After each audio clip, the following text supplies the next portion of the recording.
The Israeli Declaration of Independence speaks about several of our anniversaries as points along a dotted line that led to the founding of the State of Israel.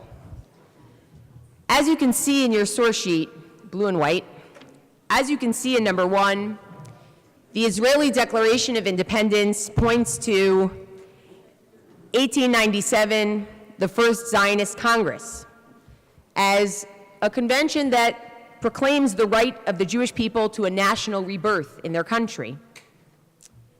It speaks about the Balfour Declaration in 1917 as giving international sanction to the historic connection between the Jewish people and Eretz Yisrael, and the land of Israel.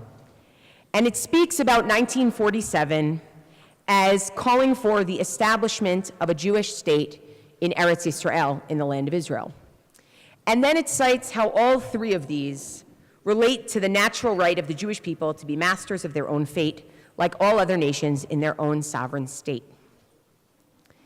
Now, given that the Declaration of Independence includes 1897, an internal Jewish conversation about what the Jewish homeland might mean to the Jews or national rebirth, along with 1917, a vague promise of some sort of home for the Jews in the land of Palestine, though not a state per se, as well as the partition plan in 1947, which certainly, for at least two groups of Zionists out of the major three, was not something that they necessarily had hoped for, but is something that they needed to and were willing to accept. These three are reified together in the Declaration of Independence, in Israel's Declaration of Independence. And what I'd like to do is, rather than reify the partition plan, I'd like to do what we came here to do this week, which is to look at this particular milestone and to think about what opportunities, what concepts, and what challenges it presents. So if 1917 presents us with the opportunity of Jewish peoplehood and perhaps the challenge of trying to balance Jewish peoplehood with Jewish ways of being Jewish, belonging and becoming, as it was said last night, the partition plan, I believe, offers us the opportunity and the challenge of thinking about the relationship between Jews and the world. And in particular, what I mean is that as much as Zionist thinkers had been speaking and thinking and writing about what would happen to the Arab population in Palestine should the Jews actually get their homeland, what the partition plan does is the partition plan makes an official type of proclamation that essentially undercuts what I would argue is the received tradition of 2,000 years of what returning to a Jewish homeland actually means. What I mean by that is that, from my perspective, before we get to Arab rejectionism of this plan, which, by the way, predates the partition plan by at least 10 years, at least, when the Peel Commission suggested basically the same thing with different boundaries and borders, before we get to that, I want to think about what it means for a people who sought to come home to be told, and now share this with your competitors. This idea matters. It is not only a challenge, it is also an opportunity. And then I want to talk about the fact that it was rejected. So let's start with the following far from excited, far from elated support for the partition plan from Marie Serkin in number 2. She was an American author, translator, and educator, and importantly for our purposes, she was a Zionist activist. And essentially, what she says in her very first paragraph sort of sums it up. It should be superfluous to state that every member of the Jewish Agency executive in Paris who voted for the partition formula did so with a full sense of the immense and bitter sacrifice of Jewish rights implicit in this proposal. The only relevant question is whether better terms than partition can be secured in the present crisis. The situation of both the Yishuv and of the Jews of Europe is too grave to admit of a rhetorical maximalism which has no prospect of a realization within the predictable future. She goes on to state that if perhaps in 1937, Jews or Zionists had accepted whole-throatedly the Peel Commission as opposed to continuing to negotiate, perhaps they could have pushed for something that would have allowed Jewish immigration and would have prevented the Holocaust. Because after 1937, the Peel Commission, comes the white paper in 1939 saying that Jewish immigration to Palestine, just at the time of the Holocaust, is going to be limited and eventually would stop altogether. And so she says, in 1947, this is our chance. I don't care if you want a binational state. I don't care if you're a maximalist and you want both sides of the River Jordan. The accommodationists, the ones who say, let's take what we can get, are right. Because, quite frankly, our basic need is immigration. I want to ask, what happens when you hold that basic need, that pragmatism, up to the mirror of 2,000 years of longing? When I look at Jewish texts, when I look at the Jewish canon, we don't have a model that actually speaks to the partition plan. The two models that we have are either a zero-sum game model, which means I come, you go, a highly particularistic model, or a perhaps particularistic / universalistic model. What's good for the Jews is good for everyone. What we don't have a theology, we don't have a canonized version of go to the place, return to your home, and share it with those who have an alternative narrative. Can you not hear me, or you want to say something? We have to wait, if that's okay. Okay? Okay. Let's talk about that for a moment, because I just made a claim that made Rabbi Garden-Schwartz want to respond, which tells me something very important, and we're going to get to your response in a few moments. I want to give you the examples that I'm thinking about, not because what I'm concerned about here is necessarily, does this comport with the messianic views of the prophets? Not because I'm concerned necessarily about, does this comport with the rabbi's understanding in the Talmud of what this is supposed to be? But because I think even today, for those who are not holding on to either of those ideals, there is a question of self and other that is part and parcel of the conversation about Jewish nationalism that is being had in some places, is threatening in other places, and I want us to be able to talk about it and struggle with it. And so I want to begin with the zero-sum game version.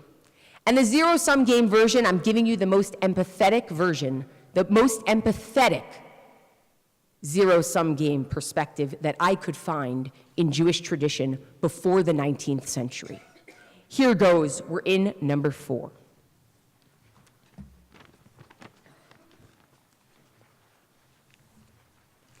Jeremiah chapter 30. The word came to Jeremiah from the Lord, saying, Hadavar asher haya el Yirmiyahu me'et Adonai lemor.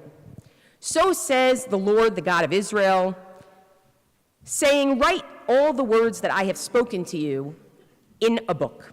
Ko amar Adonai Elohei Yisrael lemor, ktov lecha et kol hadvarim asher dibarti elacha el hasefer. For you know, some days are coming, says the Lord, when I will turn the captivity of my people Israel and Judah, and I will cause them to return to the land that I gave to their fathers, and they shall possess it. Ki hinei yamim ba'im ne'um Adonai v'shavti et shvut ami Yisrael v'Yehuda amar Adonai v'hashivotim el ha'aretz asher natati la'avotam v'reshuha. And these are the words that the Lord spoke concerning Israel and concerning Judah. Ve'ele hadvarim asher diber Adonai el Yisrael ve'el Yehuda. If we stopped there, the picture would be one of, you'll come home. But we continue in verse 5. For thus says the Lord, Ki cho amar Adonai, we have heard a voice of trembling, of fear, and not of peace. Kol charada shamanu pachad v'ein shalom. Ask now and see, do men give birth? I can tell you men don't give birth. Do men give birth? If men don't give birth, why is every man standing with his hands on his hips as though he is about to birth, and everyone is pale? See, any woman who's given birth understands this. Sha'alu na'u im yoled zachar madua ra'iti kol gever yadav al chalatzav kayoleda v'nehapchu kol panim leyerakon. And I'll tell you why everyone looks like they're in pain and why everyone looks pale. They look pale because this day is not going to be a good day. The day of salvation is not going to be a good day.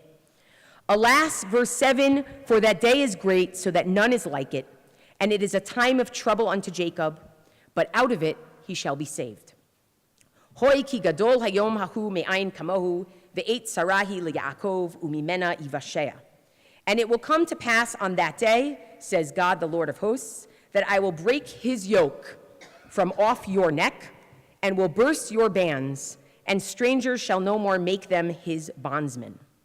V'haya bayomahu ne'um Adonai tzvaot, eshbor ulo me'al tzvarecha umosrotecha anatek, v'lo ya'avdu vo od zarim.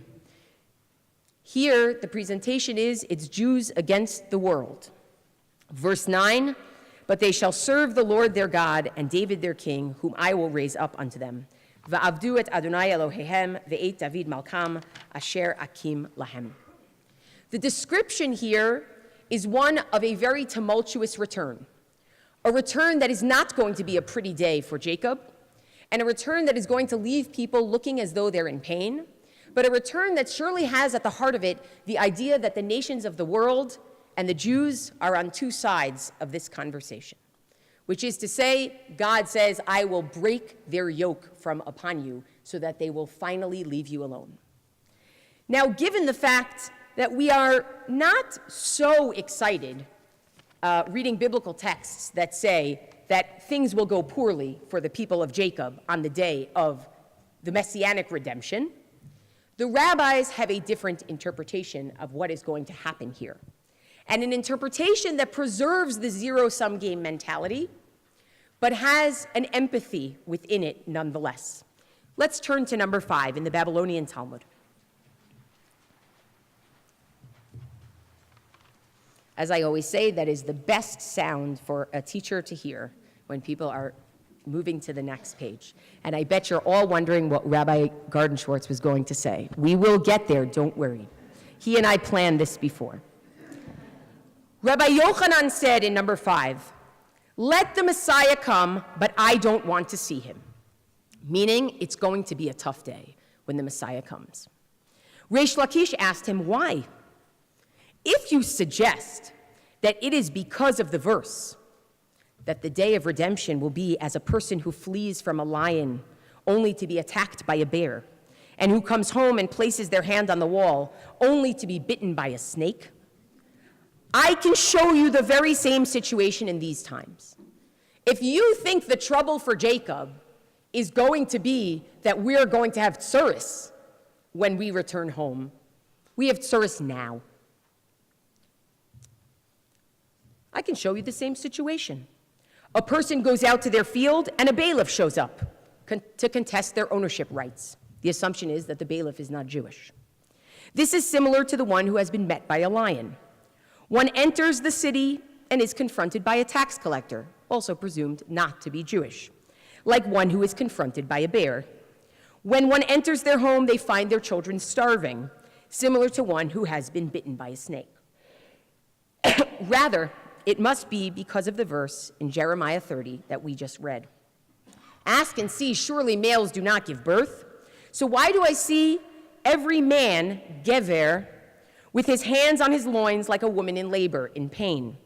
Why have all faces turned pale? What is the true meaning of I see every man, every gever, in pain? Said Rava, the son of Yitzchak, in the name of Rav, the one possessed of all might, that is God, God's self, Gvura. That's the one who's in pain. God is in pain. And what is the meaning of all faces turned pale? Said Rabbi Yochanan, this refers to the heavenly entourage of angels and the earthly entourage of Israel. At the moment that the Holy Blessed One says, well, these are my handiwork, and those are my handiwork, meaning the people who are in the land now are my handiwork, and you are also my handiwork. How can I destroy those in favor of those? And so Israel and the angels are presumed to go silent and pale because they don't know what's going to happen. Who should God choose, so to speak?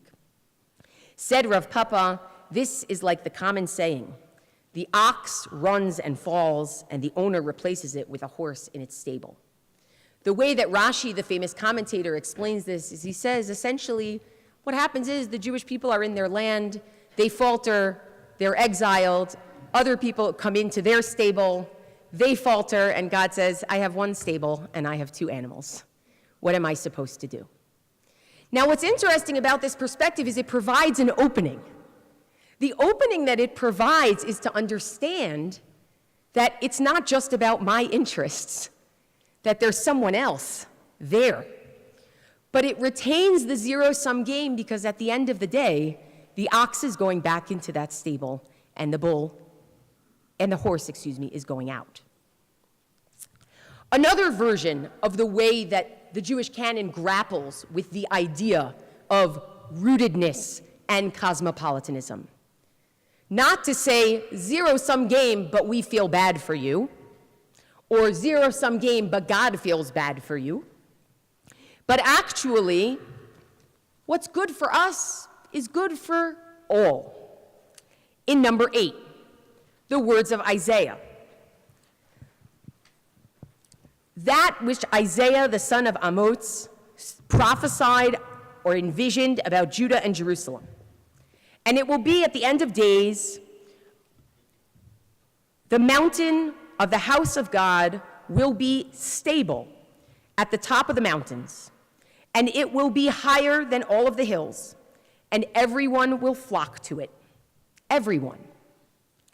And many nations will go to it and say, let's go up to the mountain of God, to the house of the God of Jacob.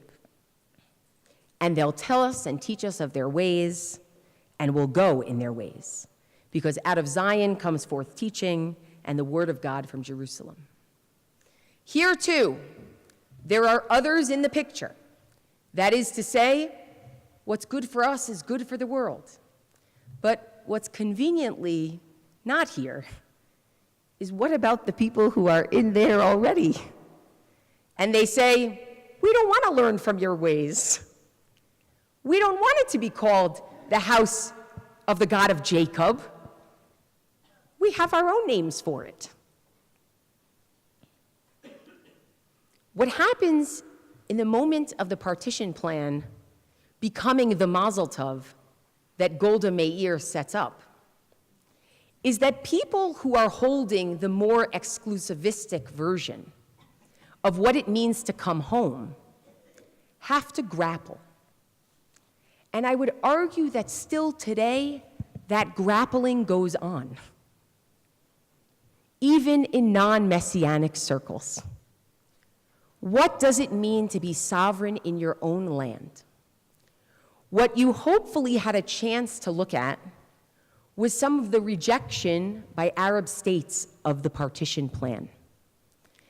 And what you may have noticed is you may have noticed arguments such as, we were here already. You may have noticed arguments such as, this is a colonialist endeavor.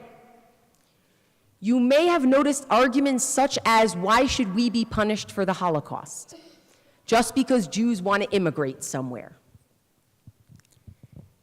In this moment of partition, where the fate of the founding of the Jewish state is tied up and bound with the fate of the founding of a Palestinian state, yes, there's a pragmatism that says, take it.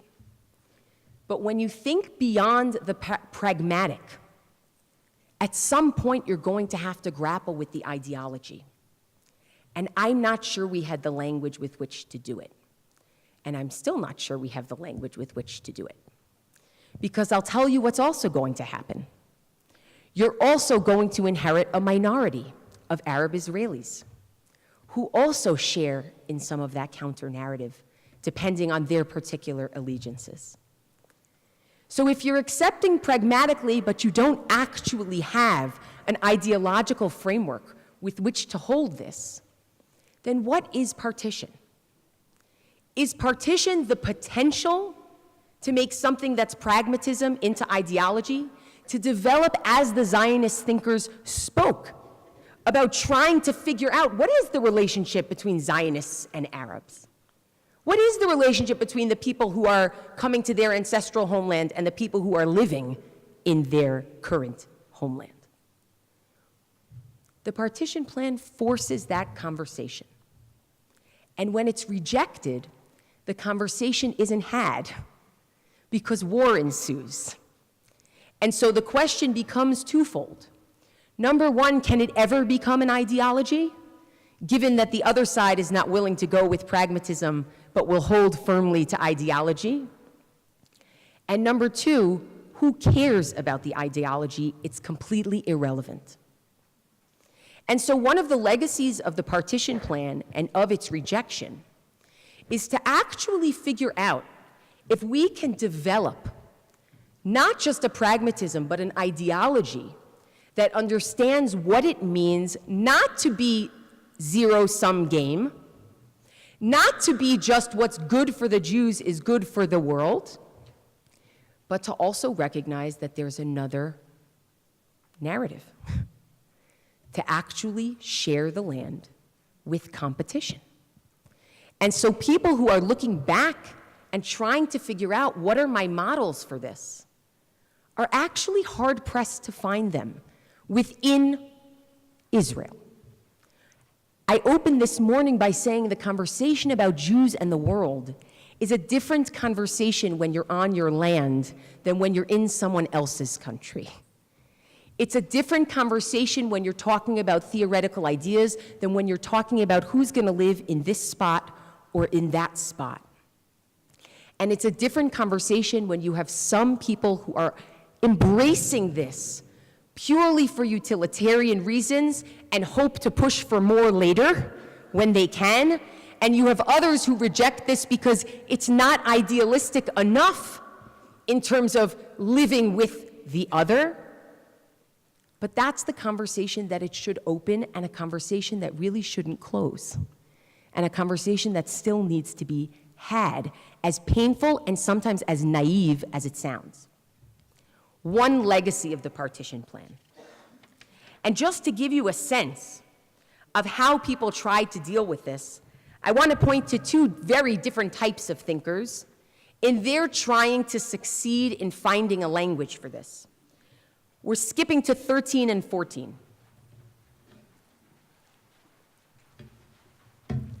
Rabbi Abraham Isaac Kook, Mandate Palestine's first Ashkenazic chief rabbi. Rav Kook, this is not easy for Rav Kook, because Rav Kook is the type of person who wants to hold contradictions. He doesn't want to be exclusivistic. He wants to hold contradictions. But there are major contradictions, and it's not so easy to hold them.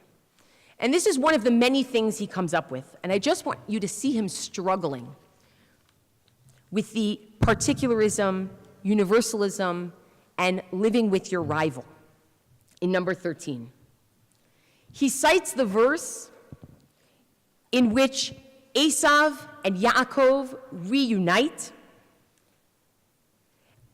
And Yaakov, Jacob, says, seeing your face is like seeing the face of God. And he says, and Jacob, the man of truth, the whole man, and his words will not be in vain. And the brotherly love of Esav and Yaakov, Esau and Jacob, of Isaac and Ishmael, shall rise above all the disturbances that the evil brought on by our bodily nature has engendered. It will overcome them and transform them to eternal light and compassion. This broad-mindedness must accompany us on all our journeys at the end of days, to seal the Torah in the sanctuary of the Messianic King through the reversal of bitter to sweet and darkness to light.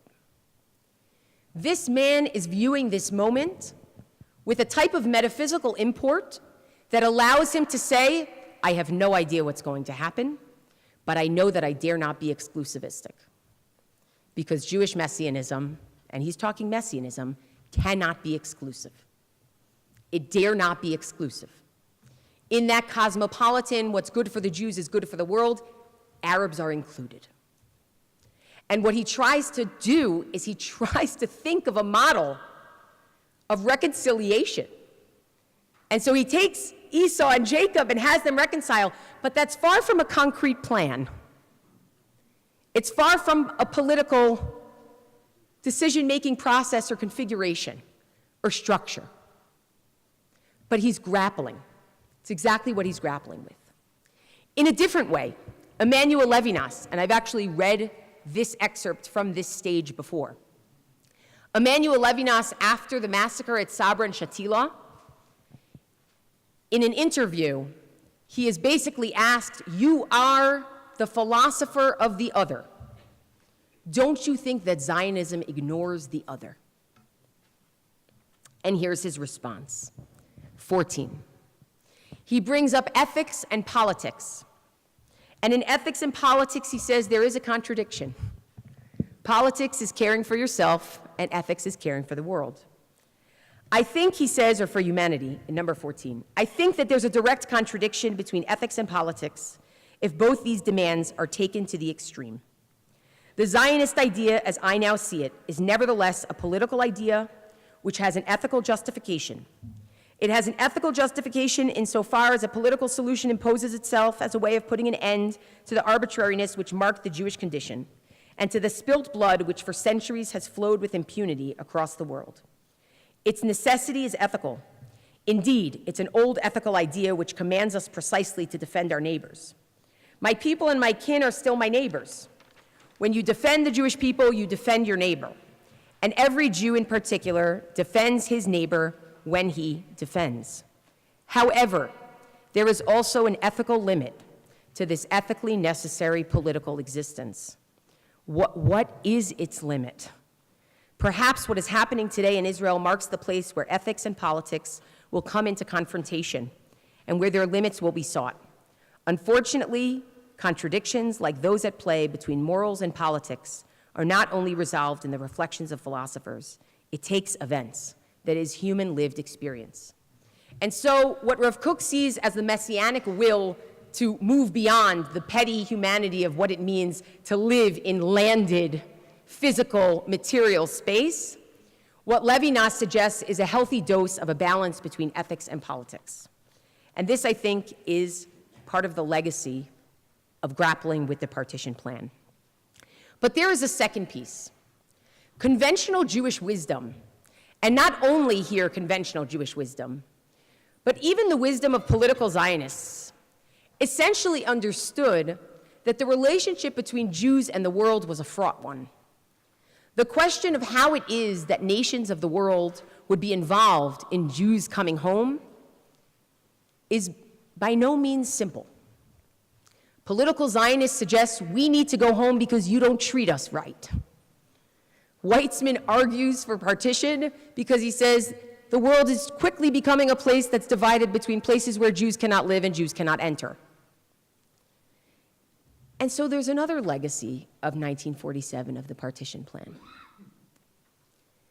That the Jews after the Holocaust, and not just after the Holocaust, after 2,000 years of complicated relationships in host nations, the Jewish state is founded specifically by the former host nations.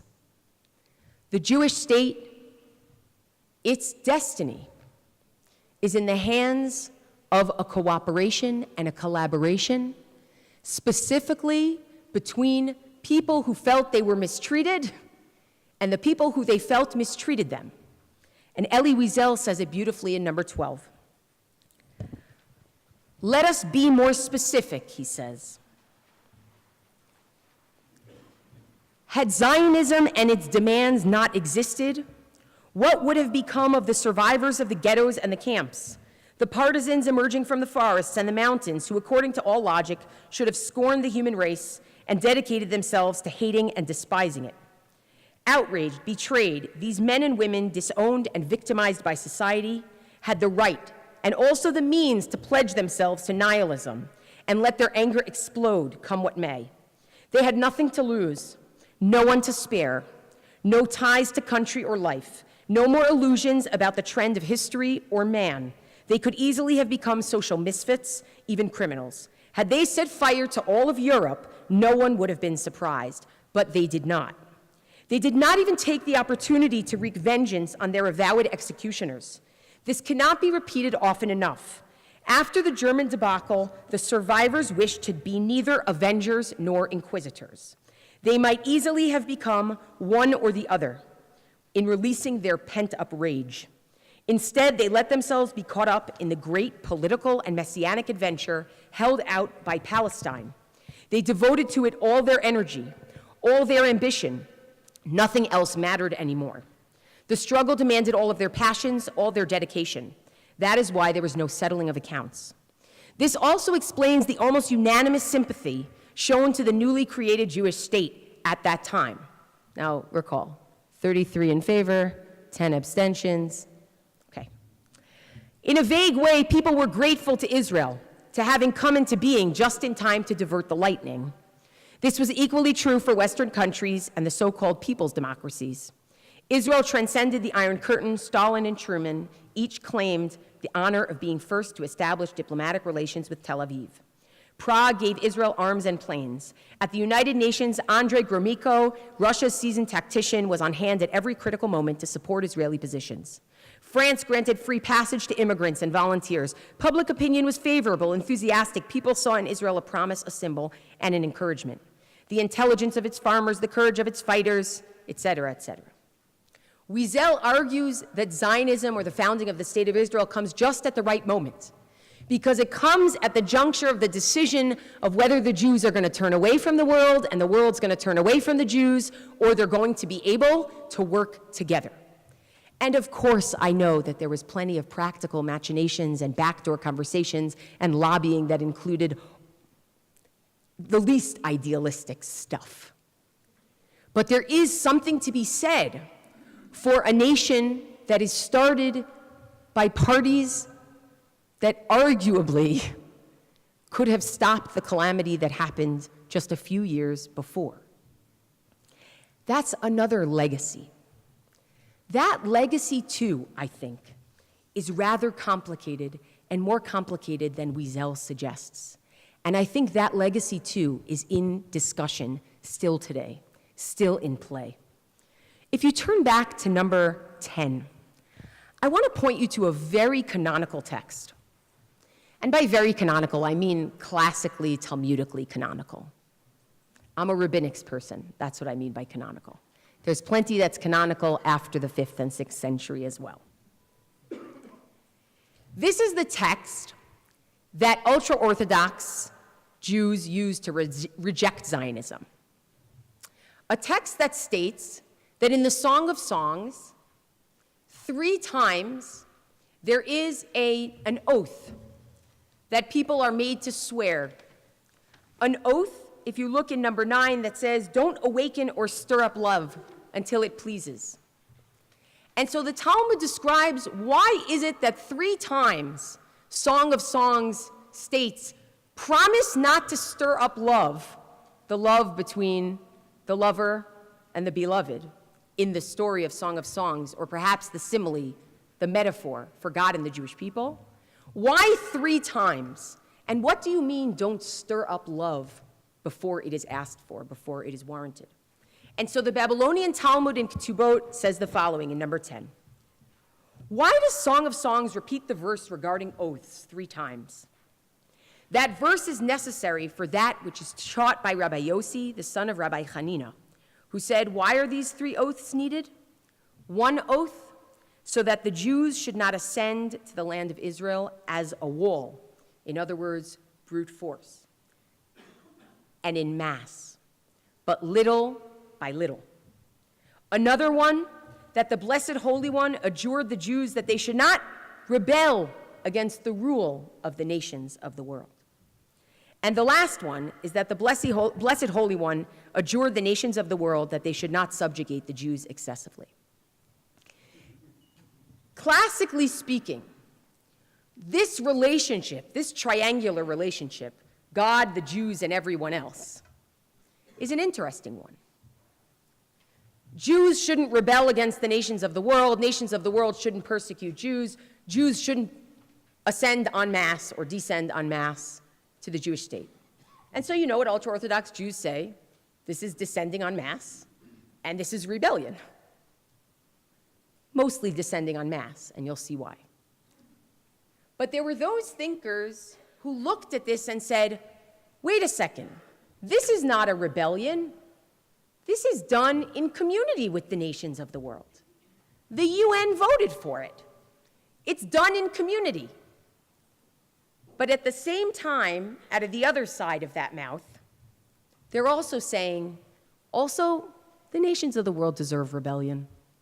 They didn't treat us well.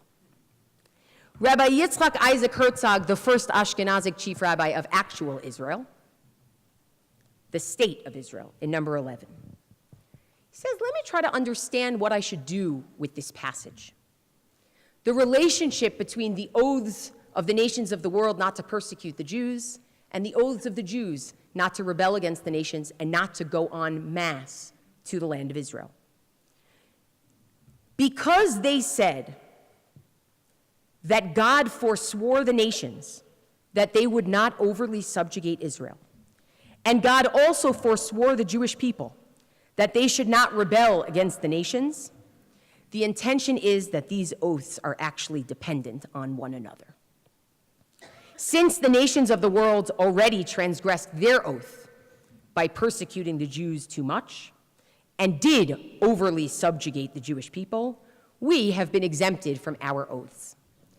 The first thing he says is, if you think that Zionism is about a relationship to the nations of the world, it's actually about us saying, you can't help us, we need to help ourselves, we're out of here.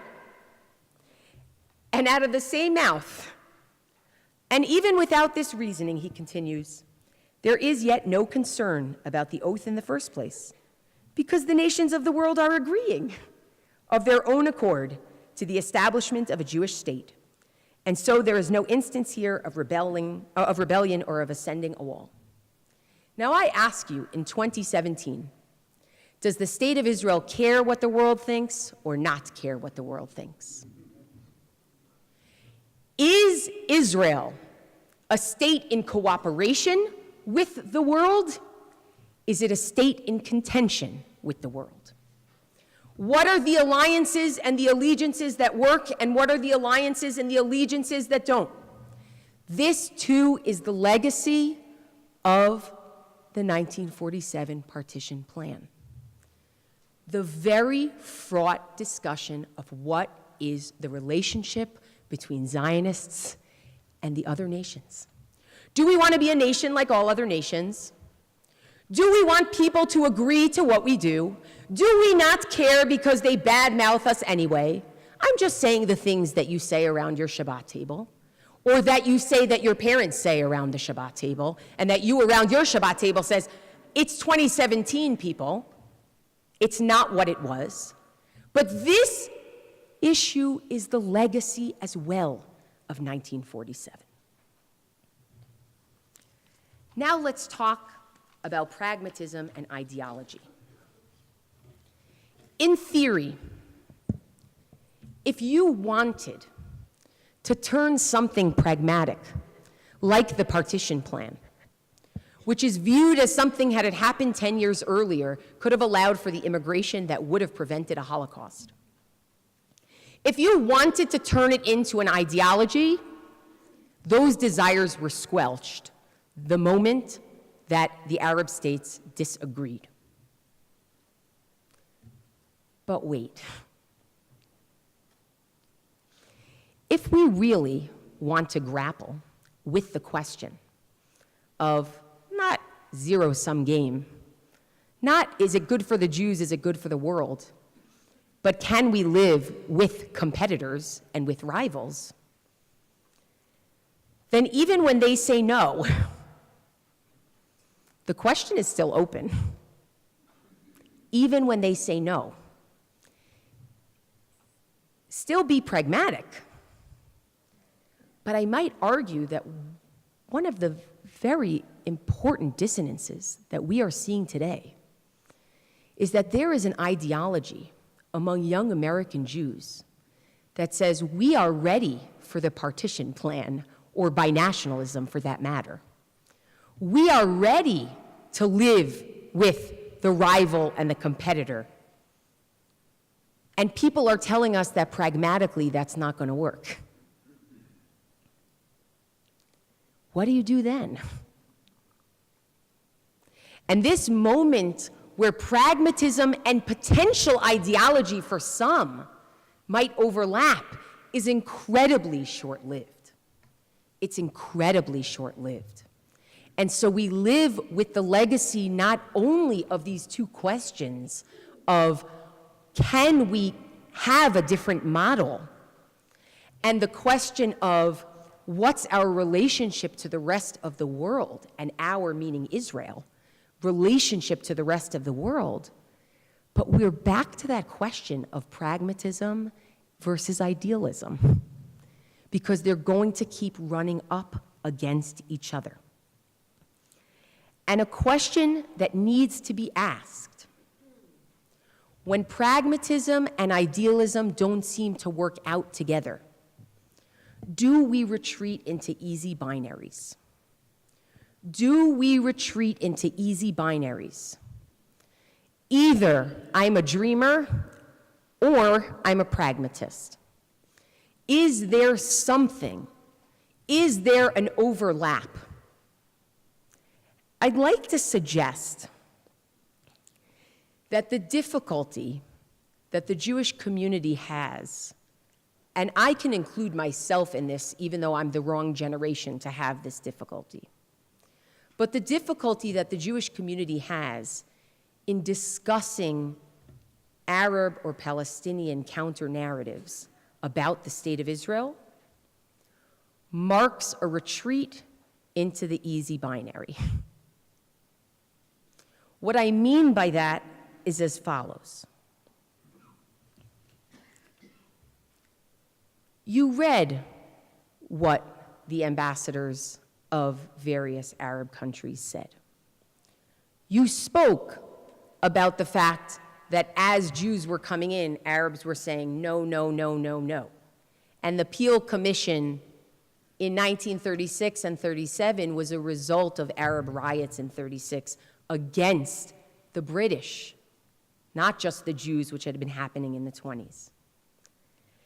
And the question that I have is, the first experience is I want to go and see where Jews were massacred and killed, and I want to say those people don't deserve to live here because my people were massacred and killed by them.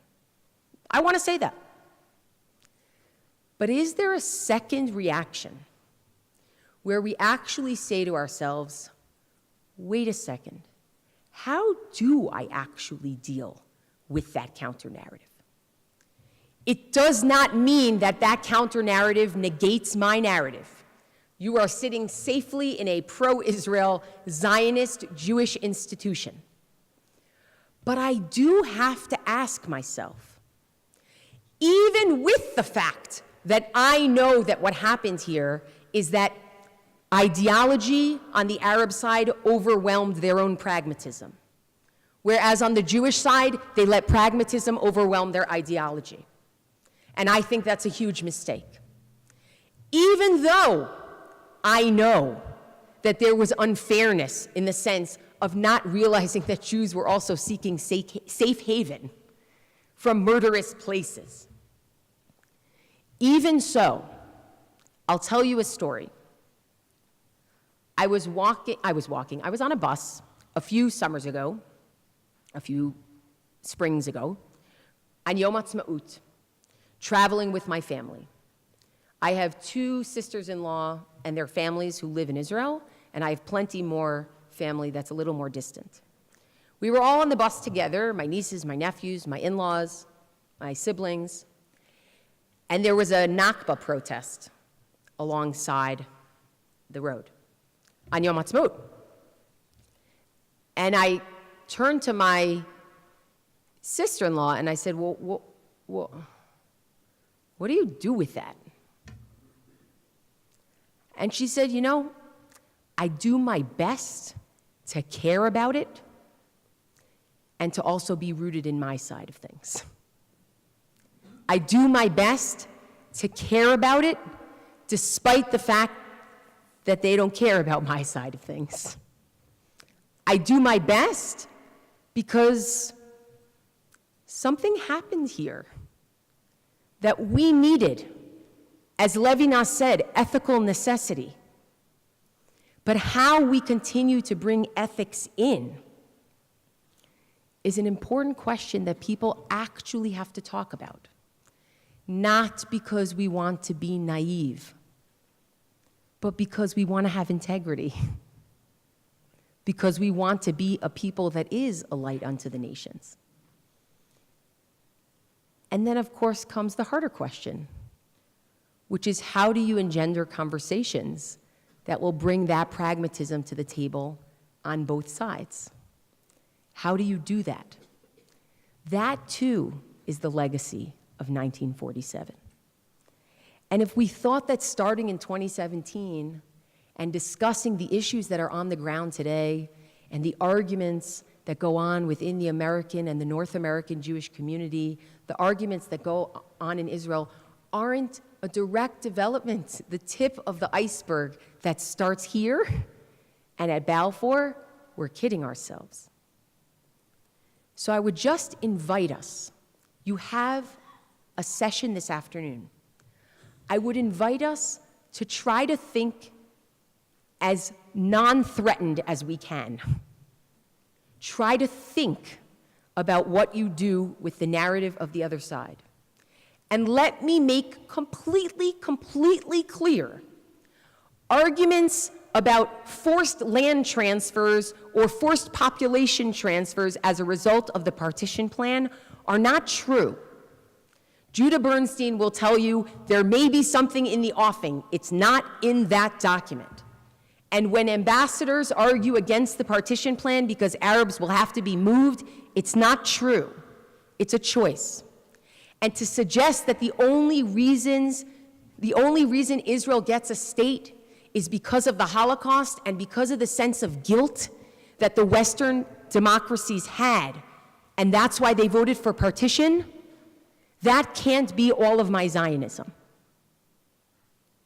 This does not mean, let's put it this differently, this means building upon my historic connection and the Jewish historic connection to the state of Israel, building upon that, a complexity in trying to figure out what that historic connection has to do with everybody else and what they have to do with it here. And it's in the safety. It's in the safety of this conversation. And it's in the safety of actually wanting to understand some of the arguments about ideology that are happening in the American Jewish community between our generations. And so we have to bring it up. I'll end with a Talmud. I'll end with a Talmudic passage. A Talmudic passage that I think is kind of naive in the best way, because I think Talmudic passages are generally often aspirational. It's number 3. It's naive because it's not naive on its own. It's naive about the partition plan. It's naive about the idea of living in part of your dream and not all of your dream. Or it's naive in the ability of people to change what their dream is. And it goes as follows in number 3. This is after a portion of the Talmud that describes that if one eats an amount of food that satisfies their hunger, by biblical standards, they recite grace after meals. V'achalta, v'savata, uverachta. You eat, you're satiated, you bless. What if you're not satiated? What if you just had a little bit? Do you bless after that? Such a Jewish question. Rav Avira taught, it's after the parentheses in 3.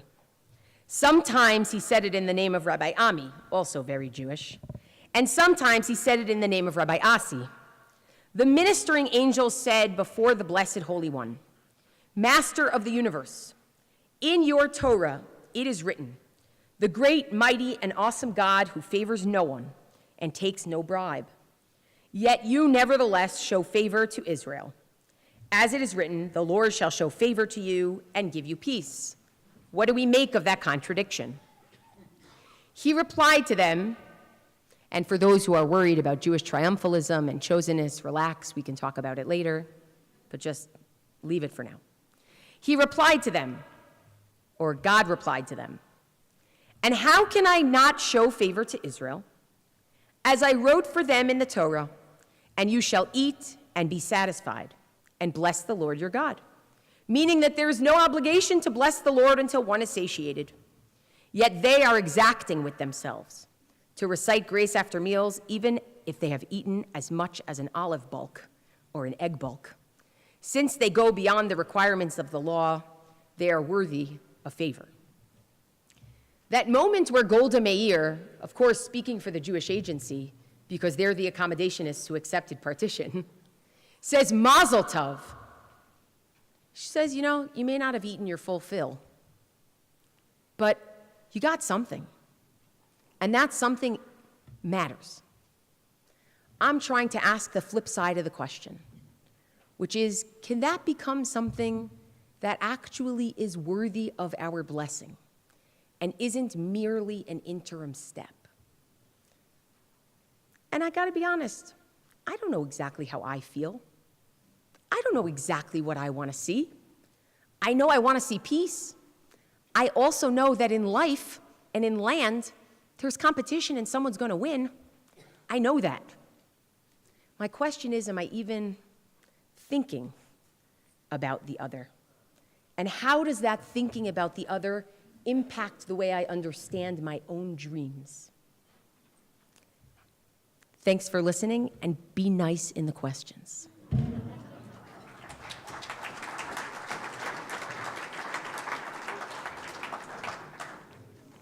All right, happy to take questions. Yes.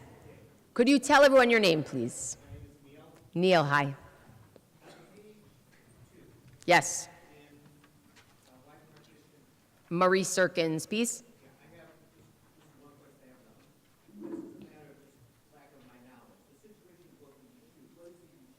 The Yishuv are the Jewish Zionists who have moved to Palestine.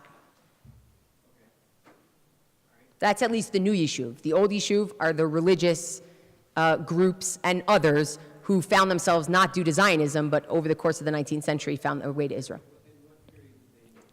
Well, so we have the first Aliyah, I think, is the 1880s. Where's Judah or Chaim? They'll make sure that I'm right about this, because that's not my field. But the 1880s, I think, is when we start the first Zionist Aliyah. Yeah. Yes, those are part of the Yishuv. I'm sorry I didn't define that.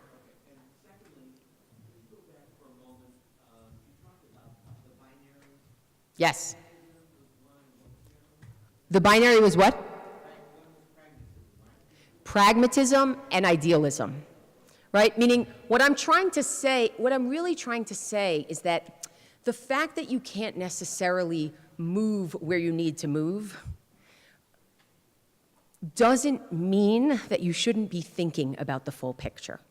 Because what happens when we stop thinking about the full picture is we forget that there's actually a full picture, right? And that's what I'm trying to suggest about what happens when we think that, pragmatically speaking, there is no possibility for peace right now. Do we also think ideologically or idealistically thinking that this is someone who we want to have as a partner, if possible, in some way? And I don't mean partner like, I like when Tal says, it doesn't mean anyone's going to join Hadassah Women when there's peace, right? The point is, are we even thinking about the other side, and does it actually, does it impact the way we think about our own side? So that it's not about being naive, and it's not about not being pragmatic, but it's actually about being able to hold ideology and pragmatism in tension. Not so differently, by the way, from the Jews who wanted more than partition, who said, I'm going to hold my ideology and never forget that I want more than this, but I'm practically speaking going to go for this because this is what I need. I think we have the same problem today in the reverse. We have people who have an ideology who say, my ideology is I want a partnership, and then people who say, but practically that's not possible, and they're not willing to just sit together and say, okay, let's sit together. I'm comfortable with you, you're comfortable with me. I know, that's your ideology. I don't think we can do it right now. I don't think your ideology is anathema because I don't think we can do it right now. Does that help? I'm trying to do what I saw first. In the back, please. What's your name? Hi, Harry. I'm curious about whether you could define ideology in the way that pragmatism is an ideology. Yes. Whether Zionist ideology can include things such as democracy, which is in the Jewish majority of the Yes. So Harry asked, can you define ideology in a way that includes pragmatism, and that Zionism can include democracy in such sense that the competition is less, or there is no competition, or the competition is less?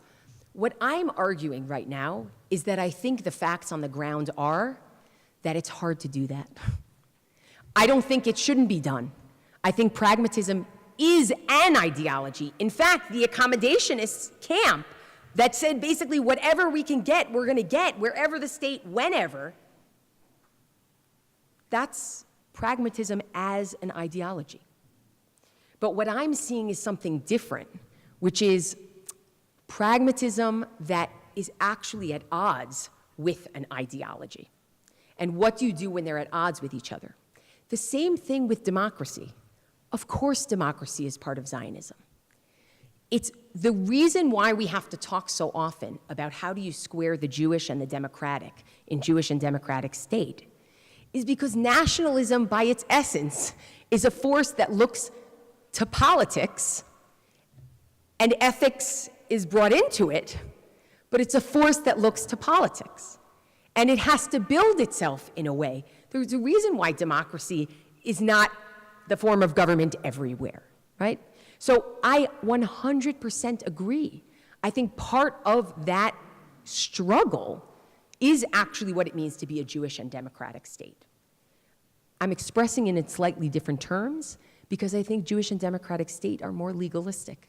I'm not sure that they speak necessarily to the dreams. And I'll say one more thing, which is Zionist thinkers spoke about democracy. That doesn't necessarily mean that people were comfortable with what all of that would entail upon partition or with minority groups. So I'm doing something more descriptive than prescriptive, if that's helpful. Helpful? For now. We can talk more for sure. Sir, in the yellow shirt. Do we know if the Palestinians don't think of themselves as pragmatic? So honestly, I can't speak for Palestinians. I do not know. What I've set up here, I've set up something that is purely from the Jewish Zionist point of view, which is to say, if I'm willing to give up some of what I wanted to see in order to practically accomplish something. And another side says, I've been watching this for 40 years. I've been watching this for 60 years, and I'm not willing to give up on what I want this place to be, even to achieve something. From my perspective, that looks like ideology over pragmatism. I have no idea what Palestinians might say about that, and hopefully you'll have an opportunity to speak to Palestinians and ask them, right? Important. Trying. I think over here. Ruth, yeah. Oh, sorry. Hi, Stan. We'll get to you in a minute. Ideology versus pragmatism as part of everyday life. Every problem that we have in life is the same thing, and many of us go back to biblical or Talmudic sources to try to deal with these problems as well as we're doing it here. But I think more than that is that we have short-term versus long-term issues. And if you have to focus on the short-term because you say, I can't survive long enough to get to the long-term, I think, it's hard in this circumstance to look at these idealistic things because they're long-term issues. And Yes. we have to deal with the short-term issues today. 100%. The question becomes, he's saying rightly that sometimes you have to deal with the short-term issues. You can't think about ideologies which are big grand schemes that you hope will come out over the arc of history. That is very true. What I'm seeing happening in the Jewish community today in North America, and I would actually say in America more than in Canada, from what I can see, from what I can tell, that what I'm seeing today is that you have young Jews who are coming with an ideology, and what they're hearing from the establishment is it's not practical, and so we don't even want to think about it or talk about it. And what's happening on the other side, and I don't want to misrepresent anybody, is they're saying it is practical, and we're going to make it happen, and we're going to do it. So the question of how the split becomes greater and greater within the community over this issue has a lot to do with what people perceive as the gap between ideology and what you actually can get done, right? So that's...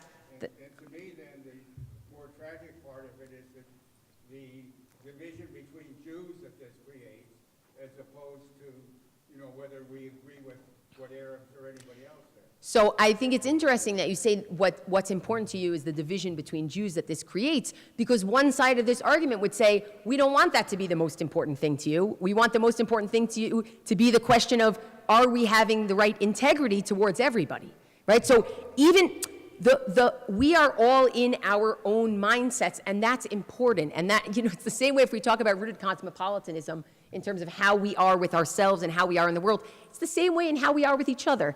Each of us has our own perspective on this, and maybe a perspective that continues to evolve and change depending on what you see. I have friends who, when they live in the United States, they're doves, and when they live in Israel, they're hawks, and they go back and forth just to keep themselves, healthily confused. And then you see the other, and you listen to what they're saying, and you wonder, am I listening to what they're saying to patronize them, to say, oh yeah, I'm willing to listen to you, or am I listening to what they're saying because they have something to say? And that goes both ways, by the way. That goes both ways, right? One of the things that Marie Serkin argues for is she says, what I'm worried about is that the binationalists and the maximalists, meaning those who don't want just a Jewish state but want a joint federation, and those who want all of it, including east of the Jordan, are going to come together to ruin this opportunity. So it takes two to tango on the question of whether people are listening to each other and whether they're actually working together. Ruth.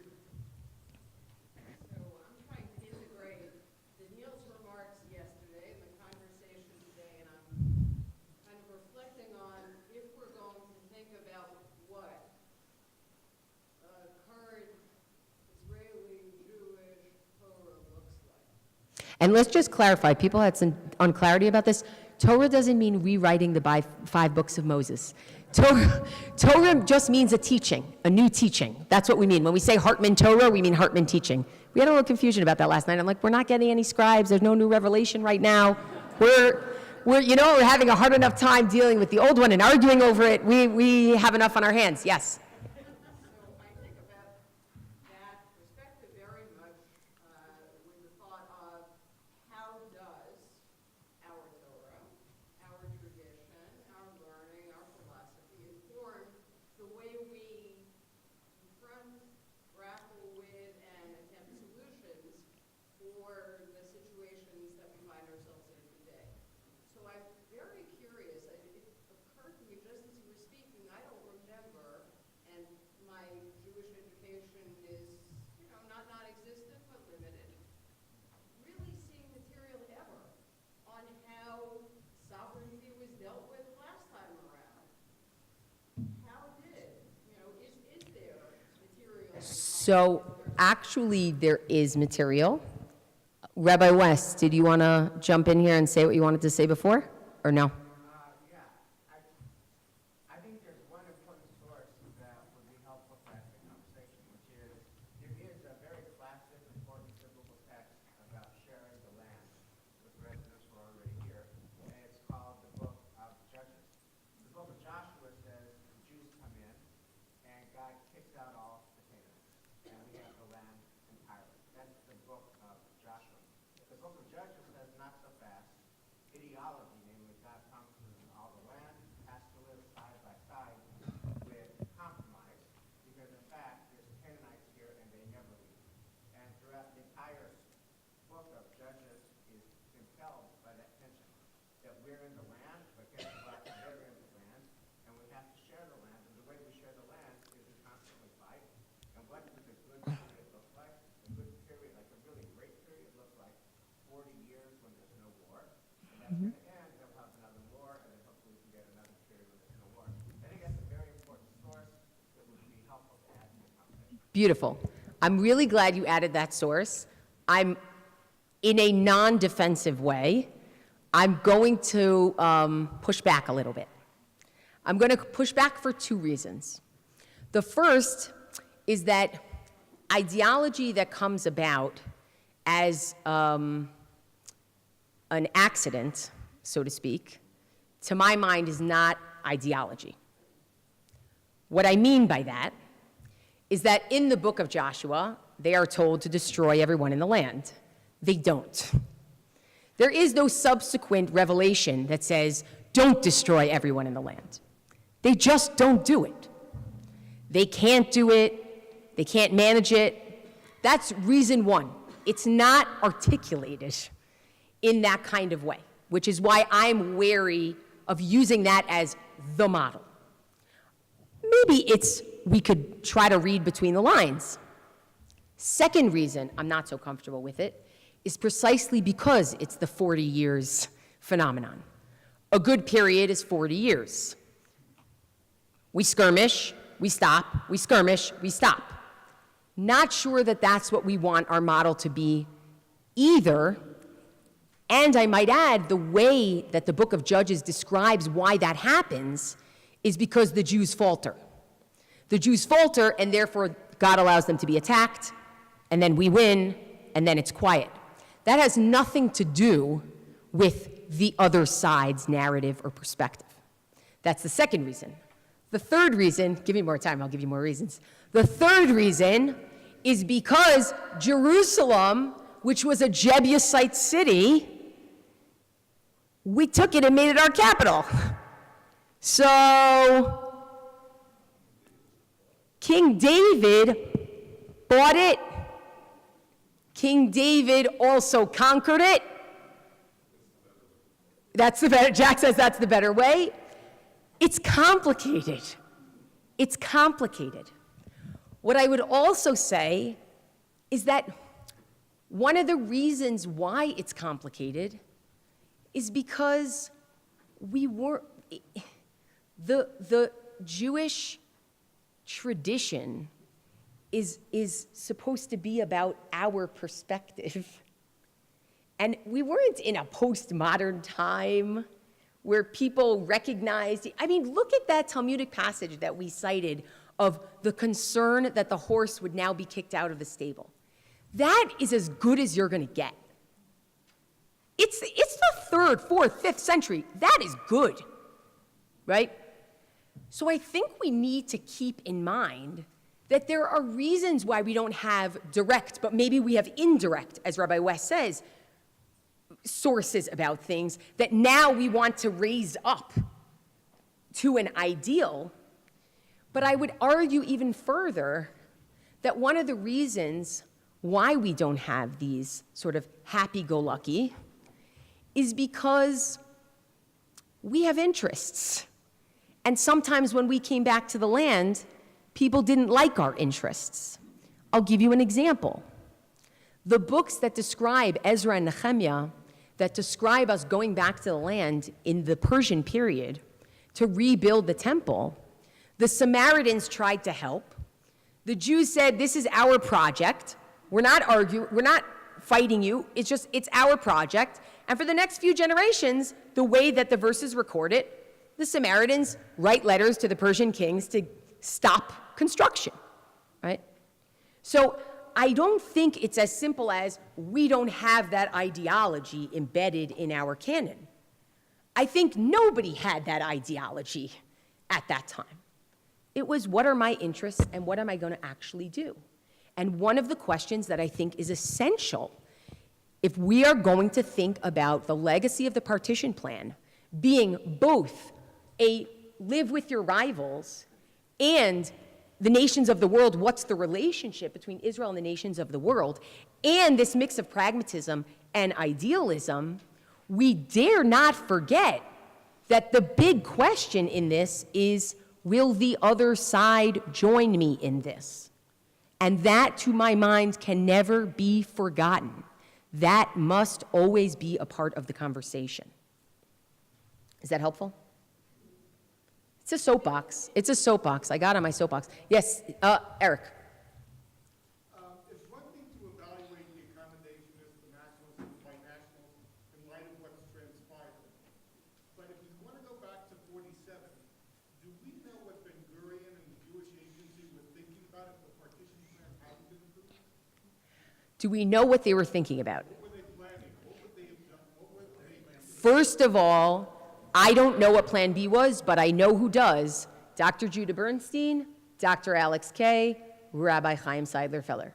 I do not claim to be, I think about Jewish thought, Jewish theology, Jewish philosophy, don't want to claim to be a knowledgeable. However, wait, I'm not done. I'm not, right? However, right, just because I don't know, I'm just kidding. I have read, I wouldn't get up here without reading, right? I have read, but that doesn't mean that I have the same kinds of, intuitive approach as I would in rabbinics, for example. It seems that the determination is this cannot fail. We will not let this fail. And so Americans actually played a huge role in this. The American lobby, the American Jewish lobby, and evangelicals also, or I don't know what they might have called themselves exactly at the time, but American Christian Zionists played a great role. The idea was, this is it, people. If you don't take it now, this is it. So ask them about Plan B. I know that was a little bit of to the side, but is there a deeper reason for the question other than just info? It looks to us like pragmatism was the right answer because we see what's transpired. We have all the problems today, but you have the gorgeous beauty of Israel. Right. Great success of the Jewish people. Right. But if the partition plan hadn't been passed, it's not clear to me whether or not accommodationists would have been the right answer. Maybe there was a different answer. So what I do know is actually the year before the partition plan was suggested, there was an Anglo-American committee that came up with binationalism. And that nobody really thought that that was going to be able to work. So my understanding is that the British were at their wits' end, that the Zionists felt that this was the only answer, but that's what lunch is for? Maybe that's what lunch is for? Not more on that question, because you can talk to Eric later. Okay, Sienna. As you said, my name's Sienna. And you spoke about the necessity in terms of understanding how we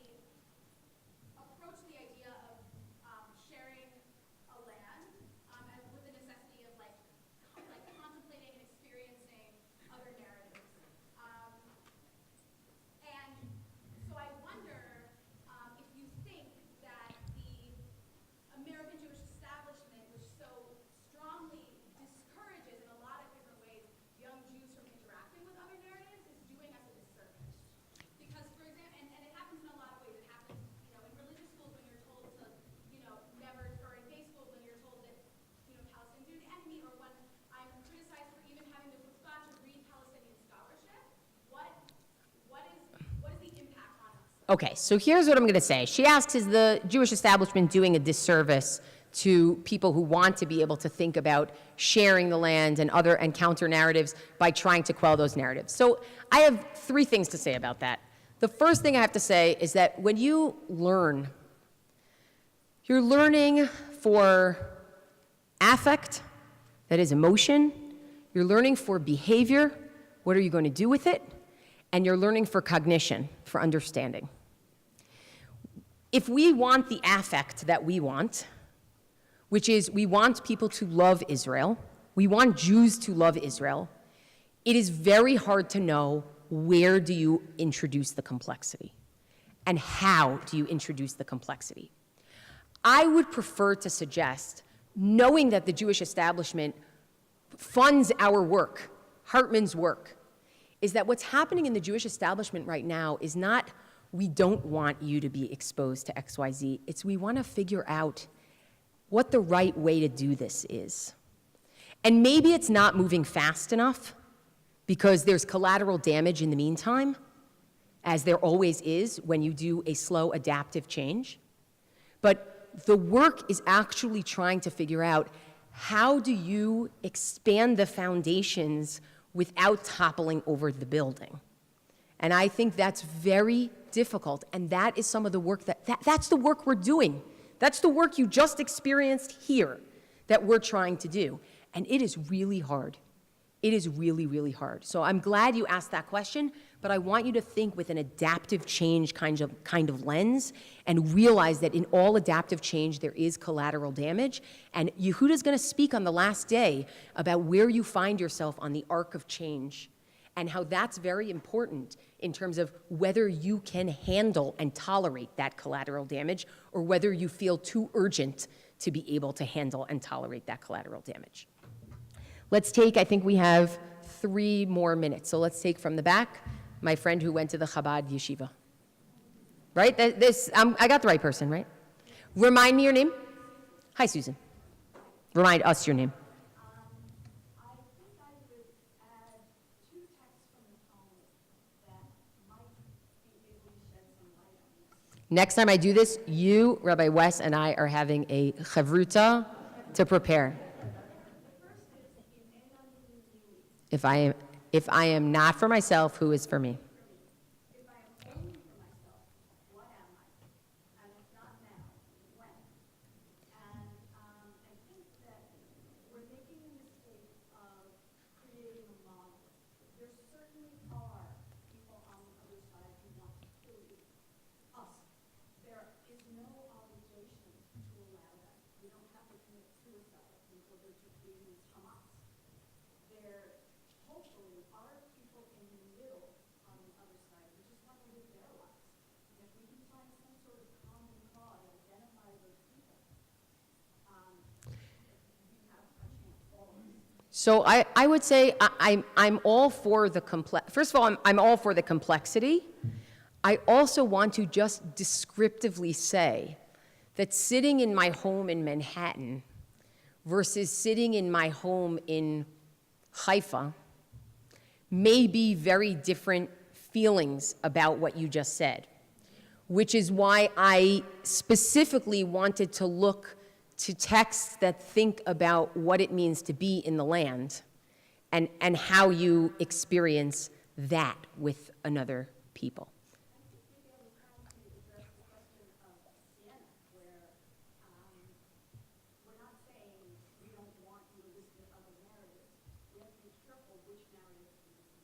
Yeah, yeah. Let's take one more question. Let's take one more question. Yes. If you want to be idealistic and aspirational, what will happen when the Messiah comes? Is there anything in Messianism that describes the ideal world?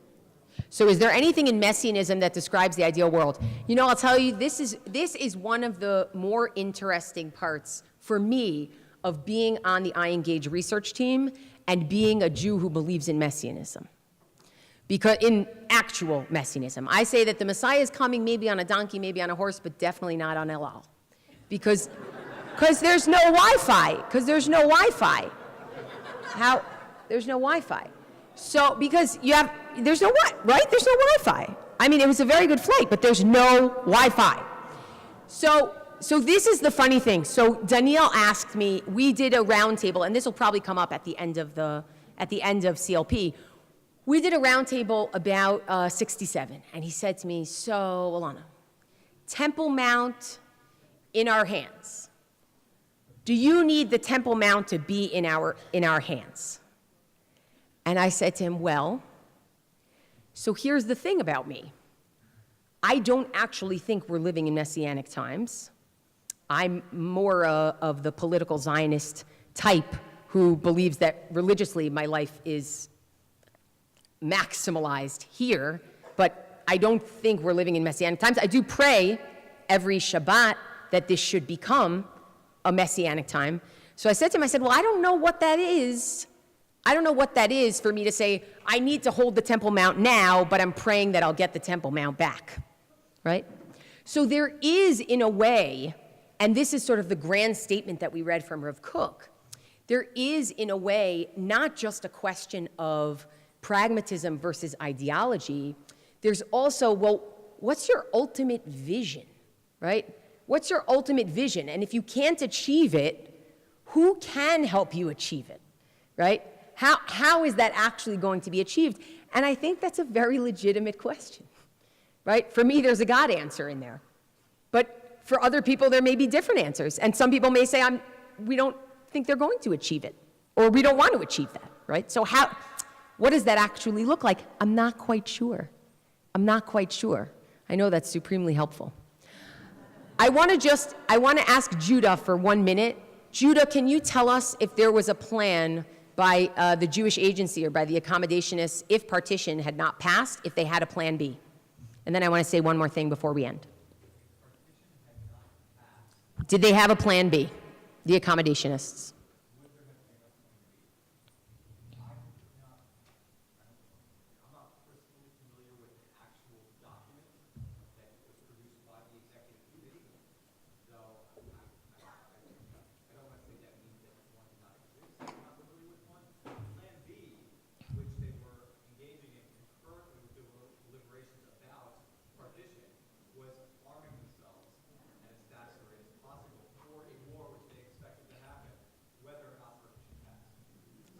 There you have it.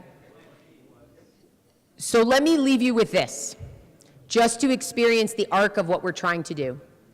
Last night, Danielle spoke about 1917 and at least one legacy of the Balfour Declaration being the discussion of peoplehood as opposed to necessarily the type of Jew you were.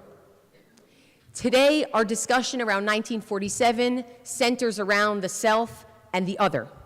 The self being the peoplehood that we've developed and other peoplehoods and other peoples.